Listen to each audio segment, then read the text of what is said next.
தான் இருக்கும். ஒரு சின்ன ஒரு ஒரு போட்டோ விட்டாங்கன்னா கூட செதற விட்டுருவாங்க ரசிகர்கள். இப்போ வந்து நாங்க டீசரை விட்டாங்க. அதுக்கு மேல பிரமோ விட்டாச்சு. இப்போ இன்னைக்கு ட்ரெய்லரே பார்த்துட்டோம். இத நீங்க ட்ரெய்லரை பார்த்துட்டு இந்த உலகமே பேசுது. இந்த உலகம் பேசப்பட்டுச்சா?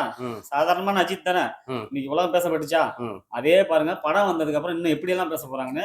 அஜித்தை பத்தி இன்னைக்கு இனிமேல் யாருமே பேச மாட்டாங்க. பேச போற வாய்ப்பும் கிடையாது. இல்ல தாத்தா தாத்தான்னு கூப்பிடுறாங்க இல்லையா? அதை பத்தி என்ன நினைக்கிறீங்க? தாத்தான்னு கூப்பிடுறது வந்து அது வந்து கூப்பிடுறவனுடைய மனநிலைமையை பொறுத்து இருக்கு. இந்த படத்தை பார்த்துட்டு இப்ப இருக்கிற இதை பார்த்துட்டு தாத்தான்னு கூப்பிடுறவங்க எல்லாம் வந்து எங்களுக்கு அவ்வளவுதான். சரிடா. இந்த டிக்கெட் எல்லாம் பார்த்தா புக் பண்ணிட்டாங்க. ஆனா புக் பண்ண ரேட் அதிகமா இருக்குதுன்னு நிறைய பேர் சொல்றாங்க இல்லையா? அதெல்லாம் வந்து தவறான கருத்து. டிக்கெட் புக்கிங் ஆன்லைன்ல கொடுத்துறாங்க. அதை வந்து நம்ம வந்து புக் மை ஷோல போனா எல்லாமே டிக்கெட் விலை கரெக்டா வந்துடும். எவ்வளவு டிக்கெட் என்ன ரேட் வந்துட போகுது. இதை வந்து வெளியில அவதூறு பரப்புறானுங்க. அதாவது இந்த படத்தை ஓட விடாமக்கிறதுக்கு அந்த மாதிரி சின்ன சில்வண்டுங்க பண்ற வேலை. அந்த கதை இந்த படத்துல ஆகவே ஆகாது. இந்த 3 பேர் ஒரு குரங்கு உட்காந்து பேசிட்டு இருப்பானுங்க. அவங்களுக்கு இந்த படத்தை பத்தி பேசுறதுக்கு எந்த வாய்ப்பும் கிடையாது. அதனால இதுல கொஞ்சம் தூர்வாரி பார்ப்போமா அப்படின்னு பாக்குறானுங்க.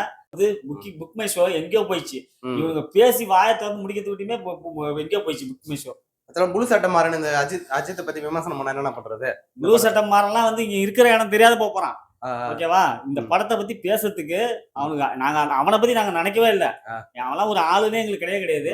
அவன் வந்து நாங்க அஜித் காலில் முடி இருக்கிற முடியா கூட நாங்க இது பண்றது இல்லை. அதனால அஜித்தை பத்தி எவனுமே பேச முடியாத அளவுக்கு சரமான சம்பவம் பண்ணிருக்காங்க படம். ஆக்சுவலா இது வந்து தமிழ் சினிமாவில் இல்ல இந்தியா சினிமாவில் பெரிய மாற்றக்கூடிய ஒரு படமா இருக்குமா? இந்திய வரலாறு சினிமாலேயே இந்த மாதிரி ஒரு படத்தை வந்து ஒரு டீசரை நாங்க முதல்ல பேப்பர்ல வெளியிட்டோம்.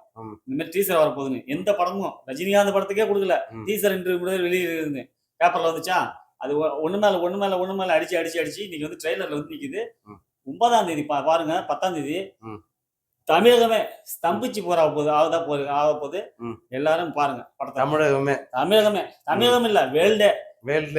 அப்படி அஜித் என்ன பண்ணிட்டாரு உங்களுக்கு? அஜித் எங்களுக்கு அதாவது அஜித் என்ன பண்ணிட்டாரு நாங்க சொல்ல தேவை. அவரை வச்சுதான் நாங்களாம் இந்த யங் ஜெனரேஷன் வந்து ஒரு கெட்ட பழக்கம் போகக்கூடாது, அங்க இது பண்ணக்கூடாது. அவரு வாழ்க்கையில எவ்வளவு கஷ்டப்பட்டு முன்னேறி வந்து குடும்பத்தை கவனிக்க சொல்றாரோ அதே மாதிரி நாங்க அவரை பார்த்து வந்தவங்க நாங்கெல்லாம். அதனால அவரை போல நாங்க இருந்து இன்னைக்கு அவருக்கும் உறுதுணையா இருக்கிறோம். அவரு எங்களுக்கு உறுதுணையா இருக்காரு. ஆனா வந்து எங்களுக்கு எங்க இது பிரியாது என்றுமே ரசிகர் பட்டாளம். ஓகேண்ணா, நன்றி.